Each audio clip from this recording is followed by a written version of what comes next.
Harlem, 1920. But on this hot summer day in Harlem, something different is happening. 2,000 people from across the world have descended on New York City for what would become the largest black parade in American history. They marched down Lenox Avenue like an army, complete with their own military units in pressed uniforms, nurses in pristine white robes, and a marching band playing triumphant music. This wasn't just a parade. This was a display of power and sheer will from a people who've had enough.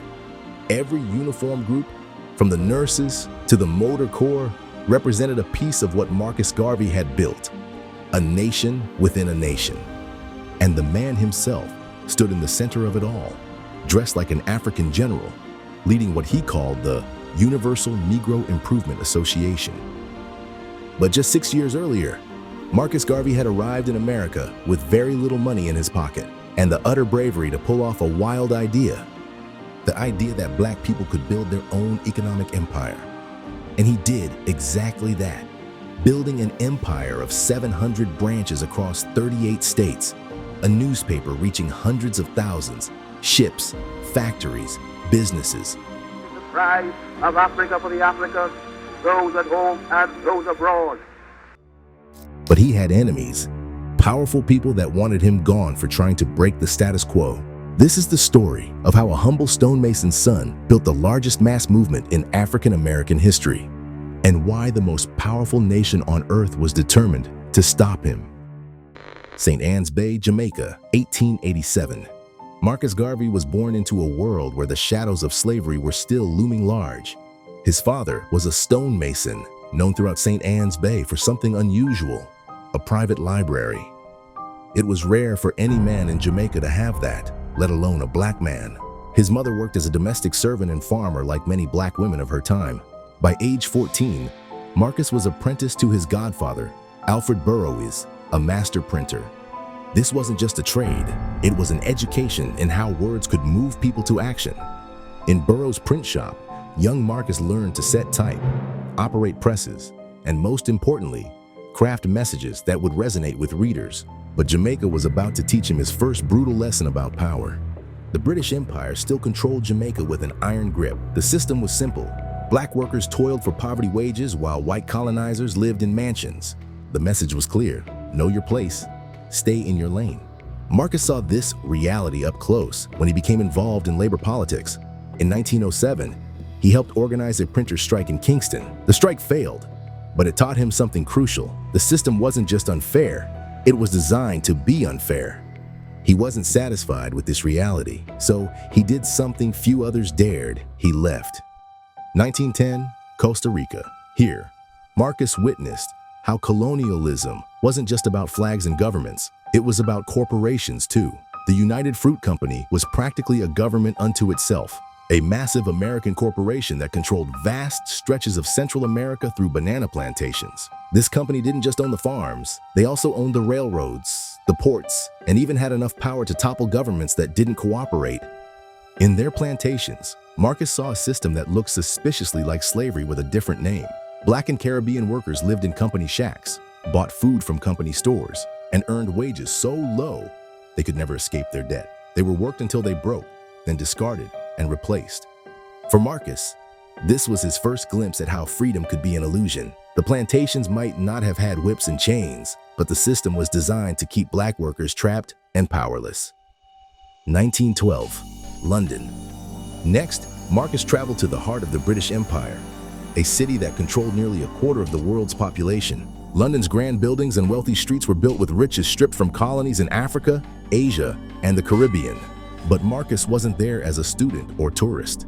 To survive, he worked as a messenger and handyman at the African Times and Orient Review, a newspaper focused on colonial politics. The pay was low, but the real education came after hours. In between shifts, he spent countless hours in London's public reading rooms, devouring books about history and politics. He may not have had formal education, but he made the city his classroom.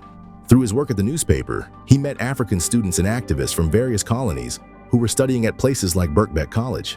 Their conversations opened his eyes to how Britain and other European powers had carved up Africa like a cake, taking its gold, diamonds, and resources while claiming to bring civilization. Each stop on his journey revealed the same pattern, whether it was fruit companies in Costa Rica, canal builders in Panama or colonial officers in London. The system was designed to keep black people working for others but never building wealth for themselves. Then, in London's reading rooms, he found a book that would change everything. It was written by Booker T. Washington, the most famous black leader in America at the time. Washington had been born a slave and built Tuskegee Institute, a school that taught black Americans trades and skills. His message was simple: learn trades, work hard, and gradually earn respect from white society. I read up from slavery, Marcus later wrote, and then my doom, if I may so call it, of being a race leader dawned upon me. Where is the black man's government? Where is his king and his kingdom? Where is his president, his country, his men of big affairs? I could not find them. And then I declared, I will help to make them. But where Washington preached patience and gradual progress, Marcus saw the need for something more radical. He had seen too much exploitation, too much systematic oppression to believe that patience alone would bring freedom. He returned to Jamaica in 1914 with a plan that would shake the foundations of world power. His travels had shown him how the system kept black people dependent and powerless worldwide. Now he was ready to build something new, an organization that would give black people the economic and political power they'd been denied for centuries. The Printer's Apprentice was about to become a prophet of black liberation. Marcus returned to Jamaica with big dreams, but almost no money. The island was still firmly under British control, and most black Jamaicans were trapped in a cycle of poverty, working on plantations or as servants for wages that barely kept them alive. His first attempt at change was modest. In a small Kingston meeting hall, he gathered just 13 people to form what he called the Universal Negro Improvement Association, or the UNIA. Their goal? To do what the British colonial system refused to do: educate black people and help them build businesses of their own. But Jamaica wasn't ready. The local elite, both black and white, saw Marcus as a troublemaker. His message of racial pride and economic independence frightened them. After a year of struggle and barely any growth, he made a bold decision. He would go to Harlem. But this wasn't just any neighborhood in New York City. Harlem in 1916 was becoming the unofficial capital of Black America. Hundreds of thousands of African Americans were fleeing north from Jim Crow terror in what historians would later call the Great Migration, the largest movement of black people since slavery. These newcomers were packed into Harlem's tenements, often working back-breaking jobs for low wages. But something else was happening here too. Black-owned businesses were opening. Black artists and writers were finding their voice. Black political movements were growing. Marcus rented a small basement room and began holding meetings. His first audience? Just 17 people. But something happened when he spoke. Here was a man talking about black pride, not as some distant dream, but as a birthright. He didn't just talk about racism. He exposed the whole economic system, keeping black people dependent on white businesses and white employers. A race without authority and power, he would thunder to his growing crowds, is a race without respect. Word spread through Harlem's streets and tenements. The basement meetings grew from dozens to hundreds. Marcus knew he needed a bigger platform. In 1918, he launched a newspaper called Negro World. While other papers avoided controversial topics to keep their white advertisers happy, Negro World refused to run ads for skin lighteners or hair straighteners. Its message was clear. Black is beautiful. Black is powerful. And black people need to build their own economic strength. The paper hit a nerve. Within months, it was selling thousands of copies, not just in Harlem, but across America, the Caribbean, and even in colonial Africa, where European governments tried to ban it because they feared its message of black independence. By 1918, Marcus had built something unprecedented. The UNIA was no longer just a small group in a Harlem basement. It was becoming a movement that would shake America to its core. But Marcus was just getting started. His next move would be his boldest yet, and it would either make him the most important black leader in America or destroy everything he'd built. Imagine being black in 1919 America. You can't eat at most restaurants. You can't stay at most hotels. You can't even walk through the front door of most businesses. And then Marcus makes an announcement that sounds impossible. In a packed Liberty Hall, the UNIA's new headquarters in Harlem, Marcus declares that black people are going to build something that had never existed before, their own steamship line. The white-owned shipping companies had names like White Star Line and Cunard Line. Marcus's answer? The Black Star Line. To him, This was more about breaking a chain of dependency that went back to slavery. Every piece of cotton, every banana, every ounce of sugar that left black hands, it all had to travel on white-owned ships. Black businesses couldn't survive without depending on white shipping companies. Marcus's plan was audacious. Sell shares in the Black Star Line to black people at $5 each. That's about $75 in today's money. Not cheap for people making poverty wages. But something remarkable happened. Black porters, maids, factory workers, people who had never owned stock in anything, lined up to buy shares. This was buying a piece of freedom. Within months, they raised enough money to buy their first ship, the SS Yarmouth. Marcus had it renamed the Frederick Douglass. When it sailed into harbors across the Caribbean, thousands of black people would crowd the docks just to see it. A ship owned, operated, and crewed entirely by black people. The Black Star Line became more than a business. It became a symbol of what black people could achieve. Soon, Marcus was announcing plans for regular shipping routes between America, the Caribbean, and Africa. Black businesses would finally have their own transportation network. By the end of 1919, Marcus had proven something powerful. Black people could build their own institutions, run their own businesses, control their own destiny, but his greatest triumph was still to come. The summer heat baked the streets of Harlem as 2,000 delegates from 22 countries made their way to Liberty Hall. This was the first international convention of the Negro peoples of the world. Nothing like this had ever happened before. In a time when most black people couldn't even vote, here were delegates from across the globe gathering to form what Marcus called a government in waiting for black people everywhere. The convention looked more like a gathering of a nation than a protest movement. The African Legion marched in military formation, black men in crisp uniforms who had fought in World War I, now serving as the security force of the UNIA. The Black Cross nurses, trained in healthcare and first aid, wore pristine white uniforms, inspired by the Red Cross.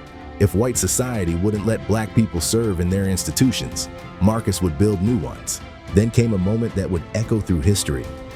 Marcus unveiled a new flag, red, black, and green. The red for the blood shed by black people in their fight for freedom, the black for the race, the green for Africa's rich land. Today, you'll still see these colors at civil rights protests and in independence movements across Africa. You'll also see it in the banner for our channel, located right above the subscribe button. Maybe give it a click while you're looking around. The convention's most important moment came with the signing of the Declaration of Rights of the Negro Peoples of the World. Think of it as a black declaration of independence. Years before the United Nations would declare human rights universal, this document demanded an end to racial discrimination, political independence for Africa, equal justice under law, and the right of black people to control their own destiny. Not everyone in the black community supported Marcus's vision. W.E.B. Du Bois was everything Marcus wasn't. Harvard educated, born in the North, respected by white society. As leader of the NAACP, Du Bois believed in integration and working within the system. The clash between these two men was a battle over the future of black liberation. Du Bois called Marcus the most dangerous enemy of the Negro race.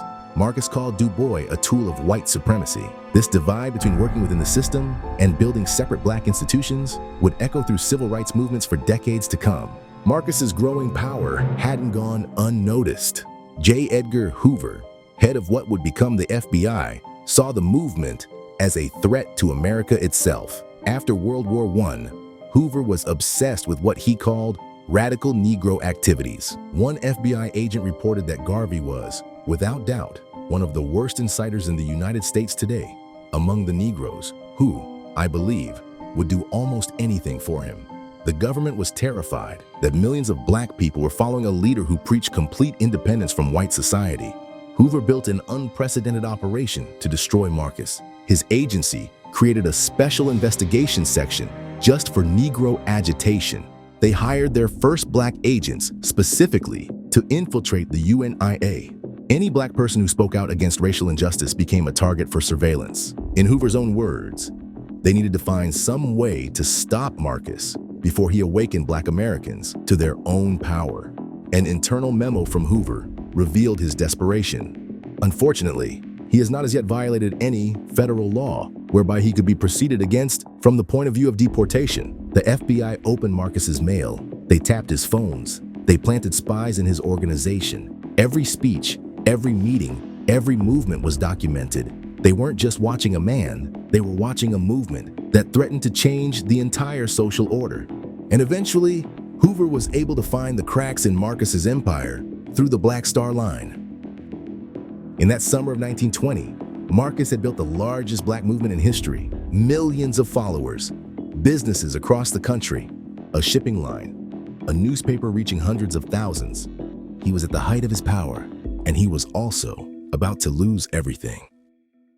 In the summer of 1922, Marcus made a decision that would haunt his legacy. He traveled to Atlanta to meet with Edward Young Clark, a leader of the Klan. To understand why a black leader would meet with the Klan, you need to understand Marcus's thinking. The Klan preached racial separation. Marcus preached black self-reliance. In his mind, they shared a common belief that the races should develop separately. The backlash was immediate and fierce. Black newspapers called him a traitor. His followers were shocked. Even those who had defended his other controversial decisions couldn't understand this one. J. Edgar Hoover saw his opportunity. Now, with Marcus's reputation damaged, they made their move. He couldn't arrest Marcus before because that would just look like political persecution. He needed something that looked legitimate, something that would let him destroy Marcus's movement while appearing to simply enforce the law.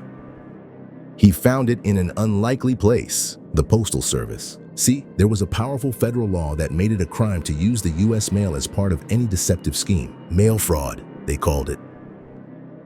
And with the Black Star Line struggling, every letter Marcus sent promoting the company, every stock certificate mailed to investors, every piece of promotional material that went through the Postal Service could now be called fraud. It didn't matter that government agents had helped sabotage the ships. It didn't matter that some of Marcus's own officers were taking bribes to undermine the company. It didn't even matter if Marcus truly believed he could turn things around. All that mattered was that he used the mail while the company was in trouble. That was enough for federal charges. That was enough for prison time. The evidence that Hoover had, a single empty envelope addressed to one investor. The trial in 1923 revealed how desperate the government was to stop Marcus. The prosecutor painted him as a con man preying on poor black people. Marcus, defending himself, tried to explain his larger vision, but the all-white jury had made up their minds before he spoke his first word. The sentence? 5 years in Atlanta Federal Penitentiary. Hoover had discovered a powerful new weapon, one that would be used against black leaders for decades to come. If you couldn't arrest someone for challenging the system, you could always find some technical violation to bring them down. In 1927, President Calvin Coolidge commuted his sentence, but ordered him deported back to Jamaica. Marcus would never set foot in the United States again. The movement couldn't survive without its leader. The UNIA splintered, membership declined, the businesses closed one by one. The great dream of black economic independence seemed to die. But even as Marcus boarded the ship that would take him from America forever, seeds he had planted were beginning to grow. His message of black pride and self-reliance had spread too far to be stopped by prison bars or deportation orders. Every time you see another nation on the African continent become independent, Malcolm X once said, you know that Marcus Garvey is alive. Malcolm knew what he was talking about. His father, Earl Little, was a UNIA organizer who preached Marcus's message of black pride to his children. Marcus's fingerprints were everywhere in the decades that followed his deportation. The Nation of Islam adopted his message of black economic independence and racial pride. When they built their own businesses and preached self-reliance, they were following Marcus's blueprint. In Jamaica, a new religious movement called Rastafari emerged. They saw Marcus as a prophet, taking his teachings about African redemption and pride in black identity to create a new faith that would spread globally. But perhaps Marcus's greatest impact came in Africa itself. Kwame Nkrumah, who would lead Ghana to become the first independent black African nation, explicitly credited Marcus's teachings. When Ghana designed its first shipping line after independence, they named it the Black Star Line. The red, black, and green flag Marcus created in 1920 became the colors of African liberation. You'll find them in the flags of nations across Africa and at civil rights protests around the world. His message of economic independence found new life in every generation. When civil rights leaders in the 1960s talked about black capitalism, they were echoing Marcus. When Black Lives Matter protesters today talk about supporting black-owned businesses, they're channeling his vision. The movement Marcus built may have crumbled, but the dream survived. A dream of black people standing proud, controlling their own destiny, building their own future. J. Edgar Hoover might have been able to destroy Marcus, the person, maybe even his reputation. His organizations may have been dismantled, his businesses may have been destroyed, but Marcus's dreams were prison-proof. In that summer day in Harlem in 1920, 2,000 delegates marching down Lenox Avenue, the African Legion in their uniforms, the Black Cross nurses in white, the flags waving red, black, and green in the August sun. Look for me in a world when I was calm. Look for you have great. I shall come back with countless millions of black men and women who have died in America, those who have died in the West Indies, and those who have died in Africa to aid you in the fight for liberty, freedom, and life. He was right. You can see him in the independence movements that freed Africa from colonial rule, the Black Power, raised fists of the 1960s, the pride in Black-owned businesses today, every movement that declares Black Lives Matter. His organization fell. His businesses were destroyed. He died in London in 1940, far from the movement he built. But the printer's apprentice from Jamaica had changed something fundamental. He showed black people everywhere that they didn't have to ask for dignity. They could stand up and just take it. Remember how this story began? A young man with very little money in his pocket and an idea that seemed impossible. That black people could build their own future, control their own destiny, stand proud in their own skin. The government could break his organization. They could shut down his businesses. They could send him to prison. They could force him into exile. But they couldn't stop his idea, because somewhere right now, someone is raising Marcus's flag. Someone is starting a black-owned business. Someone is standing up and declaring their dignity. Marcus Garvey lives on in every person who refuses to believe that freedom is something you have to beg for. Look for him in the whirlwind. He's still there. If you enjoyed this video, leave a comment down below saying what we should cover next. If this story moved you, help us bring more hidden histories to light by liking, sharing, and subscribing. This was Black Stories Untold, and as always, thanks for watching.